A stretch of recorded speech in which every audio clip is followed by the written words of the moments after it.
Every day we are faced with pictures of beautiful models in the media. And while we know that these images are photoshopped, we still compare ourselves to them. And unfortunately, we are expecting ourselves to look like something that isn't real, and it's having negative effects on people. Now, two close friends of mine from high school have both been in and out of rehab multiple times for depression and anorexia, and they were only 16 years old. This is a reality that millions of people, men and women, have to face every day. Most companies live by the idea that sex sells, that the more provocative that their advertisement is, the more popular their product will be. In an article by Paul Suggett, he explains that when ads are more sexually provocative, people are irresistibly drawn to them. And if your ad creates a sexual situation, it'll get the desired response. Companies make us feel inadequate just so that they can sell their products.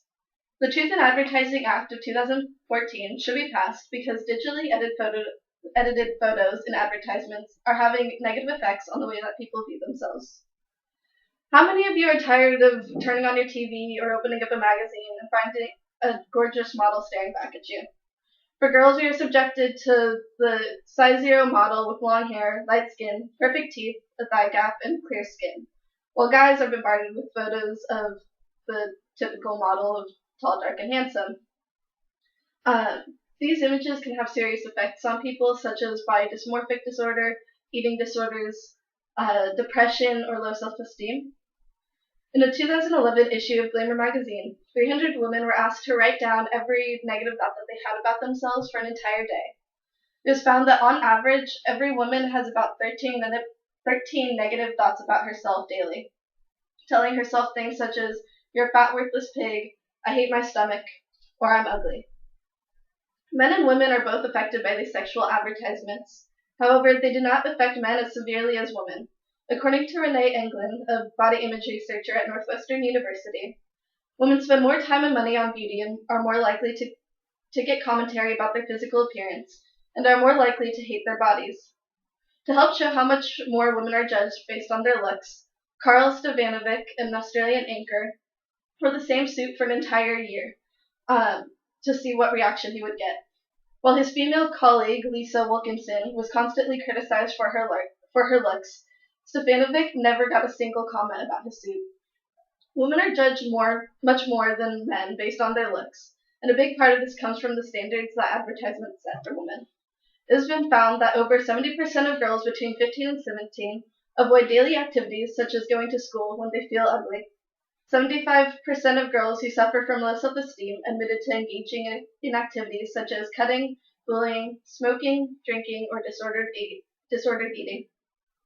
Even if boys are not affected as severely as women, these advertisements can still have a big impact on the way that they view themselves. Among high school students, 40% of girls and 50% of boys are trying to lose weight. 40% of boys in middle school and high school exercise regularly with the goal of gaining more muscle.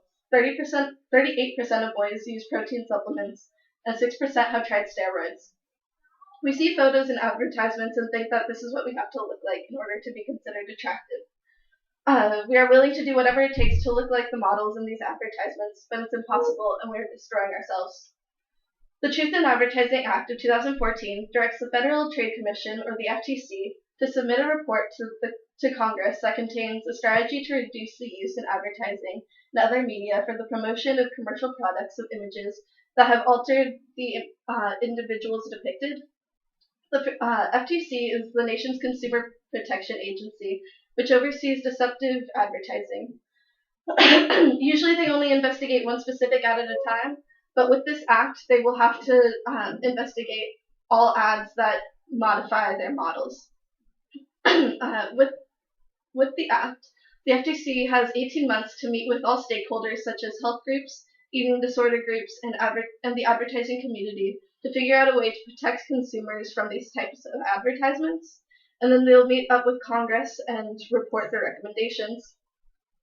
Due to over-editing and advertisements, millions of people suffer from depression, low self-esteem, and eating disorders. Until something is done to decrease the amount of editing that is done to advertisements, the problem will continue to get worse. We are tormented with images of extremely skinny models that are viewed as icons for the perfect body. However, in the book Gendered Media by Karen Ross, she points out that the vast majority of fashion models are at least 20% below the normal weight. 15% under is considered anorexic by the American Psychiatric Association. We are comparing ourselves to models who are unhealthily underweight because we are told that this is what beautiful is. In a TED Talk video by Renee Englund, she stated, "We live in a culture where we are bombarded with three messages over and over again. One, beautiful is the most important, most powerful thing a woman can be. Two, we need to look like this. And three, we don't look like this. There is no such thing as the perfect body, and we cannot let advertisers keep telling us that there is." The Truth in Advertising Act of 2014 should be passed because digitally edited photos and advertisements seriously affect the way that people view themselves. We should not have to suffer just because companies want to make money. Ads sell more than products. They sell attitudes, values, images, identity, and expectations, all in order to sell products. These Photoshop images can affect everyone and make us all feel inadequate. There's no way to avoid the psychological damage that these images can have on people. I, for one, am tired of comparing myself to unrealistic expectations that are impossible to achieve. If you agree, then you should support the Truth in Advertising Act. Don't let yourself or someone you care about suffer just because companies want to make money. Any questions? When your friends went into rehab, how did they help them overcome viewing themselves? I'm honestly not completely sure. It wasn't really something that they enjoyed talking about once they returned, but I do know that it would help them a lot.